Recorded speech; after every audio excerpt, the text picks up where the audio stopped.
Hello all. This is a video to complement mokuroku number 34, which will serve to demonstrate the unity, the consistency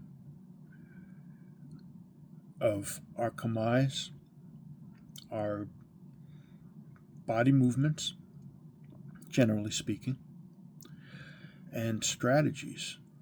And the way that I will demonstrate this is showing knife throwing. Knife throwing is something that is abstract to most people. And while it's really a part of our more comprehensive understanding of the blade, the nice thing about it is that because you have to really strive to be functional in your approach, it is a very good introduction to how something that your basis for your functionality, whether it's effective or not. Okay? So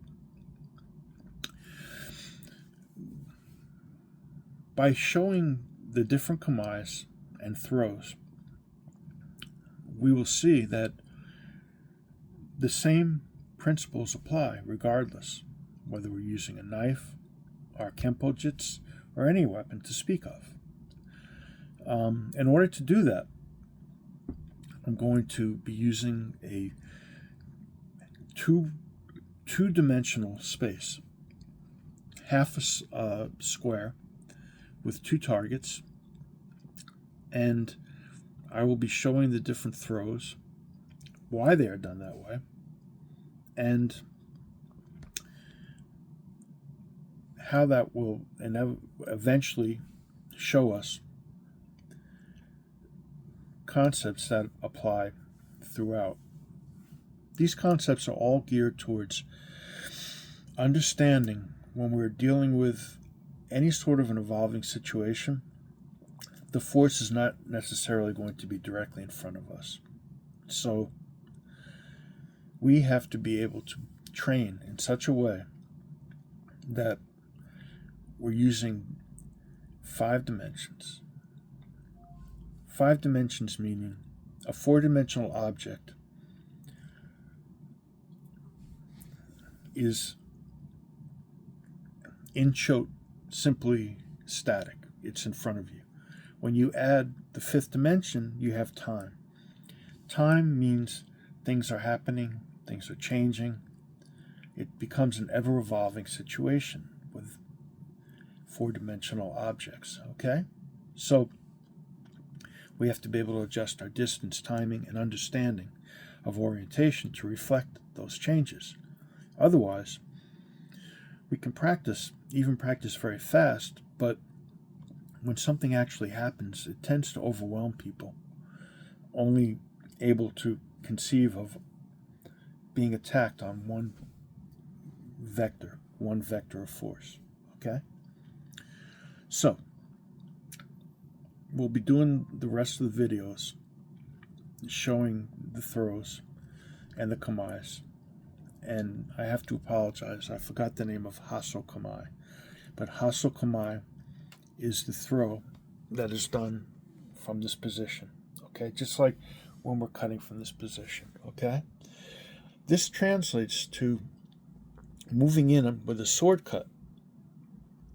And it may change a little bit because your priorities are a little different with a sword. But the same idea applies that in order for you to be effective, you have to be able to enter that space the proper way, okay? And sometimes in order to make a throw or a strike, you can't make a step, okay?